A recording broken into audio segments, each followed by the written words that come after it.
Paz do Senhor, meus irmãos. Vamos começar aqui uma outra aula do nosso curso, Conhecendo a Bíblia livro por livro. Estamos estudando Gênesis e hoje vamos estudar a dispersão das nações, capítulo 10 e capítulo 11 de Gênesis.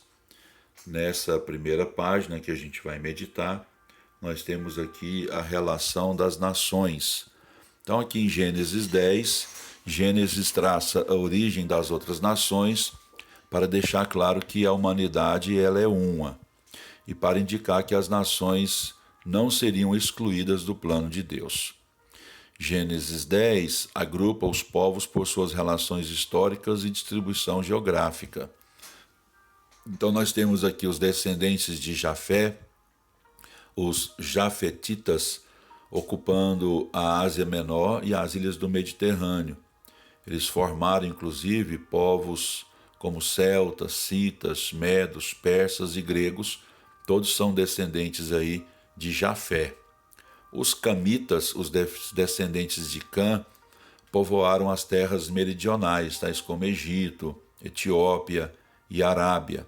Então, Canaã era o antigo povo da Palestina e Síria meridional, antes da conquista dos hebreus. Os semitas, os descendentes de Sem, foram os elamitas, os assírios, os arameus e os hebreus.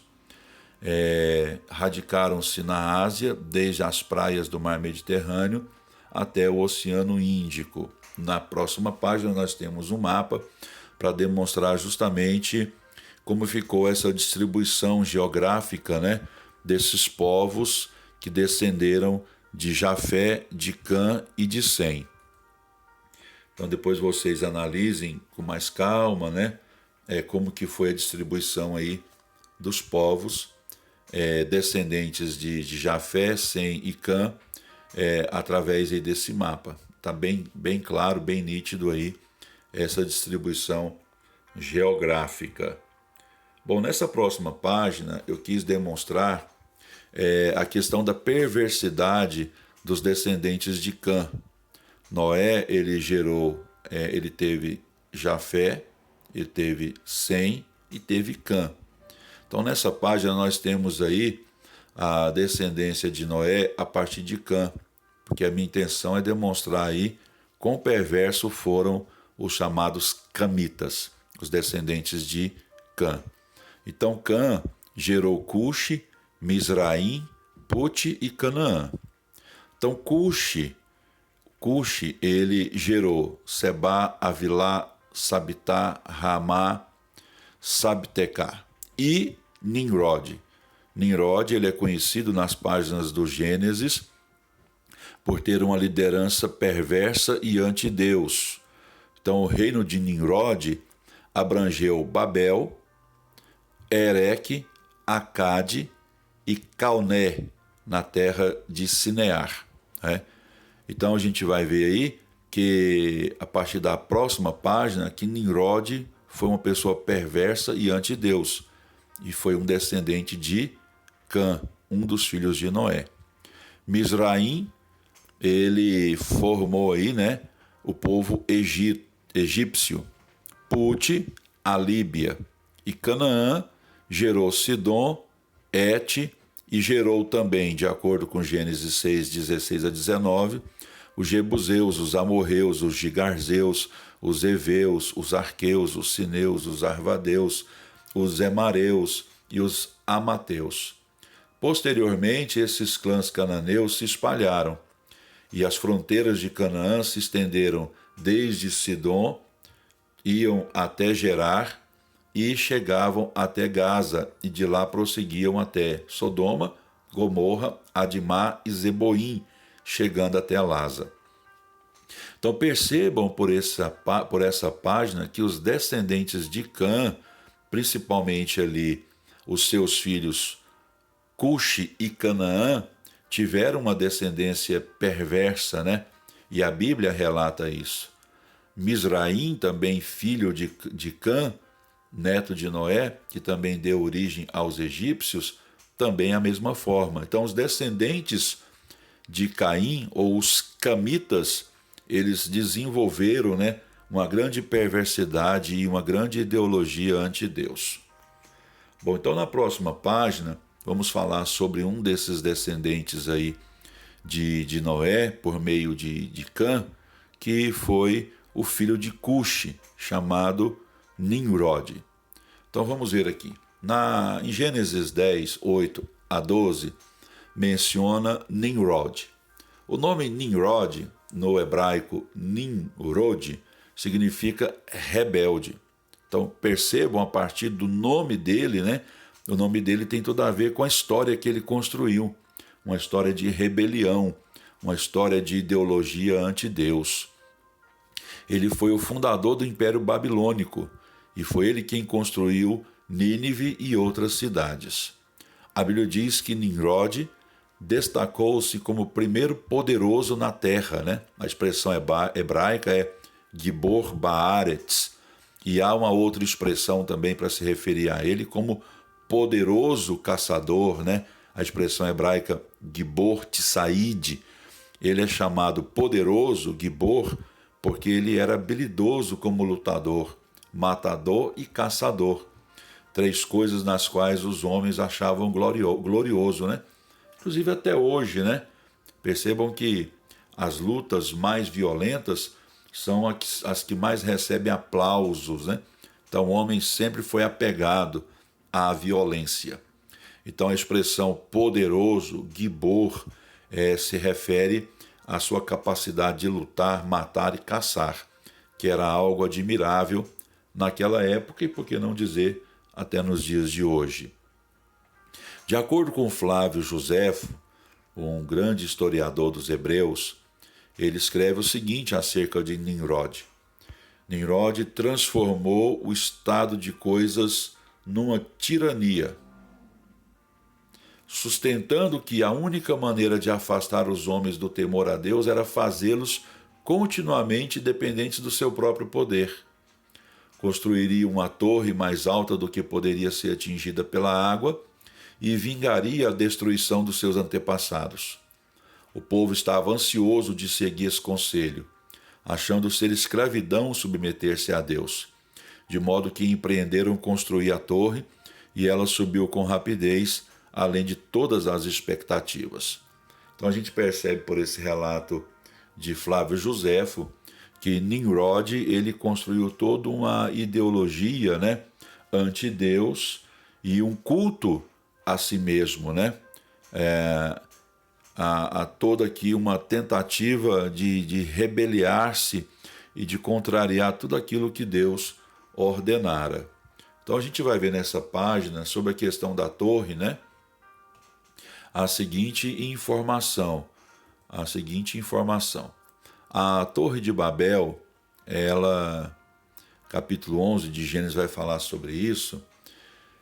Ela, na verdade, foi uma cidade que foi edificada lá na planície de Sinear, que se encontra entre os rios Tigre e Eufrates.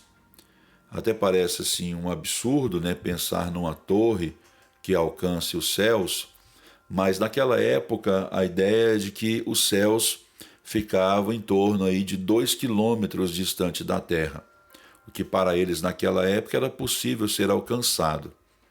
A Torre de Babel ela foi construída em uma espécie de zigurate, que era uma espécie de templo, né, babilônico, onde se faziam várias escadas para subir em torno dessa torre, e a ideia era de chegar no ponto mais alto que topasse até os céus. Então, a ideia da cidade, da Torre de Babel, ela encontrou simpatia entre as pessoas, porque elas estavam debaixo de um domínio de Nimrod, e Nimrod os havia convencido de que o melhor para eles era permanecer juntos e terem o domínio, ao invés de serem dominados por Deus. Então essa cidade de Babel, a Torre de Babel, foi construída nessa planície de Sinear, que se encontra entre os rios Tigre e Eufrates, onde também se localizou a Babilônia.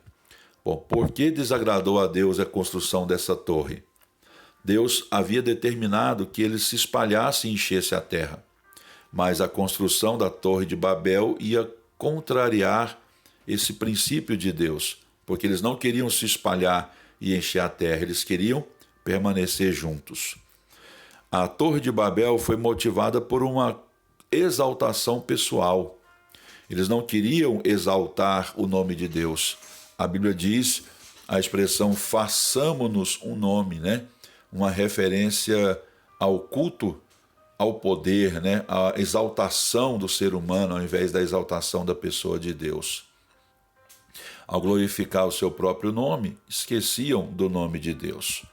Então Deus desbaratou seus planos para frustrar o orgulho e a independência, espalhando-os, fazendo com que eles povoassem a terra, confundindo o seu idioma, né? O idioma era único, se falavam apenas uma língua, e de repente eles passaram a falar diversos idiomas, diversas línguas. Por isso que aquela torre chamou-se Babel, né? A expressão hebraica Bavel, confusão. Então, essa torre teve esse nome por causa da confusão das línguas. Bom, nós temos aqui nessa última página da aula de hoje as genealogias de Sem e de Abraão. Então, a história das nações vai girar a partir de agora em torno da genealogia dos semitas, da descendência de Sem, um dos filhos de Noé. Então, depois que gira em torno dos semitas, reduz-se aí aos antepassados de Abraão. Então, prepara-se assim o caminho para começar a história do povo escolhido. A Bíblia diz que Abraão nasceu em Ur, né?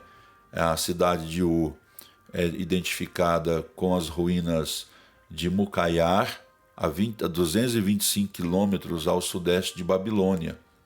Estava sobre o rio Eufrates e possuía 24 mil habitantes. Era o centro do culto imoral à deusa lunar Nanarsin. Havia casas de 2 pavimentos, possuíam sistemas de esgoto e também escolas. Abraão, portanto, procedia de uma civilização altamente desenvolvida. Então, na próxima aula, a gente vai começar a falar sobre Abraão. Ele e Sara são os ancestrais, os pais dos hebreus. É importante deixar isso bem claro, que os hebreus vieram de Abraão e Sara, e a partir dos hebreus é que veio, então, a semente da mulher, Jesus. Inclusive, Mateus capítulo 1, versículo 1, começa o evangelho da seguinte maneira, né? Livro da genealogia de Jesus Cristo, filho de Davi, falando sobre a sua descendência real, porque para ser Messias tinha que ter descendência real, e filho de Abraão, para deixar bem claro que ele era um hebreu. Ok? Na próxima aula vamos falar sobre Abraão. Deus abençoe, muito obrigado, fiquem com Deus.